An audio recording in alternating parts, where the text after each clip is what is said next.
नमस्कार। आज हम बात करने वाले हैं दुनिया के एक ऐसे बहुत बड़े मानवीय संकट की जिसके बारे में शायद ज्यादा बात नहीं होती। और ये संकट है सूडान में। तो ये संकट कितना बड़ा है इसका अंदाजा एक नंबर से लगाते हैं। 3 करोड़। जी हां, 3 करोड़ से भी ज्यादा लोगों को मानवीय मदद की सख्त जरूरत है। ये सूडान की कुल आबादी का करीब करीब 2/3 हिस्सा है। सोचिए जरा कितना बड़ा आंकड़ा है ये। और मामला सिर्फ यही नहीं रुकता। इन्हीं लोगों में से करीब 1 करोड़ से ज्यादा लोग तो ऐसे हैं जिन्हें अपना ही घर छोड़कर अपने ही देश में कहीं और भागना पड़ा है। मतलब अपना घर, अपनी दुनिया, सब कुछ पीछे छूट गया। ये एक ऐसी तबाही है जो किसी भी समाज की नींव हिला दे।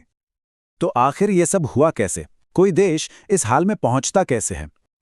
इसकी जड़ें एक बहुत ही क्रूर सत्ता संघर्ष में हैं। एक ऐसी लड़ाई जिसने पूरे के पूरे देश को, कह सकते हैं, युद्ध की आड़ में धकेल दिया। देखिए, ये कोई ऐसी चीज नहीं है जो रातों रात हो गई। सूडान में अस्थिरता तो सालों से थी, खासकर कुछ इलाकों में। लेकिन 15 अप्रैल 2023 ये वो तारीख थी जब हालात पूरी तरह बदल गए। इस दिन 2 गुट जो पहले साथ काम कर रहे थे, एक दूसरे के खिलाफ हो गए। लड़ाई शुरू तो हुई राजधानी से, लेकिन देखते ही देखते पूरे देश में फैल गई और एक भयानक गृह युद्ध में बदल गई। तो ये लड़ कौन रहा है? कौन है ये 2 गुट जो सत्ता के लिए एक दूसरे से भिड़ रहे हैं? एक तरफ है सूडान की ऑफिशियल सेना, जिसे कहते हैं सूडानी सशस्त्र बल यानी एसएफ, और दूसरी तरफ है एक बहुत ही ताकतवर पैरामिलिट्री ग्रुप जिसका नाम है रैपिड सपोर्ट फोर्सेस या आरएसएफ। और इसमें सबसे अजीब बात पता है क्या है? लड़ाई से पहले ये दोनों मिलकर सरकार चला रहे थे, ये सहयोगी थे। लेकिन फिर सत्ता पर, देश के संसाधनों पर और देश के भविष्य पर पूरा कंट्रोल किसका होगा, इसी बात को लेकर इनके बीच ये भयानक टकराव शुरू हो गया।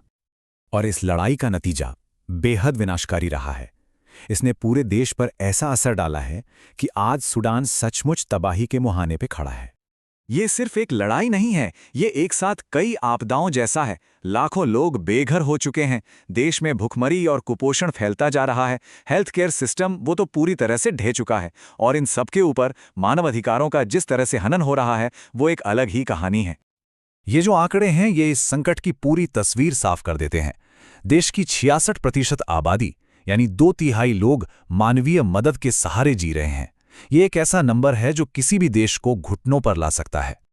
और सबसे ज्यादा चिंता की बात है हेल्थ सिस्टम का पूरी तरह से बैठ जाना। जो अस्पताल, जो क्लिनिक लोगों की जिंदगी बचाते थे, वो अब मलबे का ढेर बन चुके हैं। इसका सीधा मतलब ये है कि हैजा और खसरे जैसी बीमारियां बिना किसी रोक टोक के फैल सकती हैं, और इससे कितनी और जाने जाएंगी इसका कोई अंदाजा नहीं है। यहाँ तक कि संयुक्त राष्ट्र, यूनाइटेड नेशंस ने भी इस हालात को दुनिया के सबसे बुरे मानवीय संकटों में से एक का नाम दिया है। ये अपने आप में बताता है कि स्थिति कितनी गंभीर है। और ये संकट सिर्फ सूडान तक ही नहीं रुका है, इसकी आग अब पड़ोसी देशों तक भी पहुंच रही है, और इससे पूरे इलाके में अस्थिरता का खतरा बढ़ गया है। यहां देखिए, ये साफ पता चलता है कि कैसे ये संकट फैल रहा है। देश के अंदर तो 1 करोड़ से ज्यादा लोग बेघर हैं ही, लेकिन 30 से 40 लाख लोग अपनी जान बचाने के लिए देश छोड़कर पड़ोसी मुल्कों में चले गए हैं।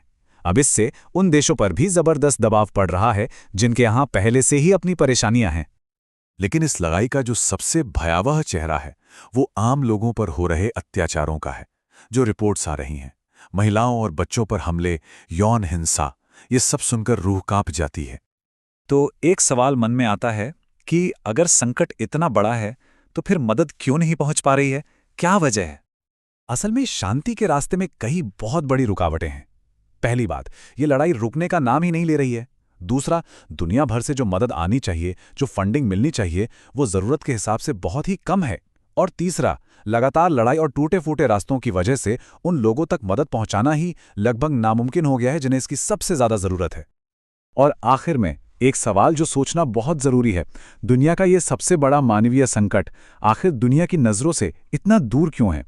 ये एक ऐसा सवाल है जिस पर हम सबको सोचना होगा, क्योंकि जब तक दुनिया का ध्यान इस तरफ नहीं जाएगा, सूडान के लोगों का ये दर्द शायद ही कभी कम होगा।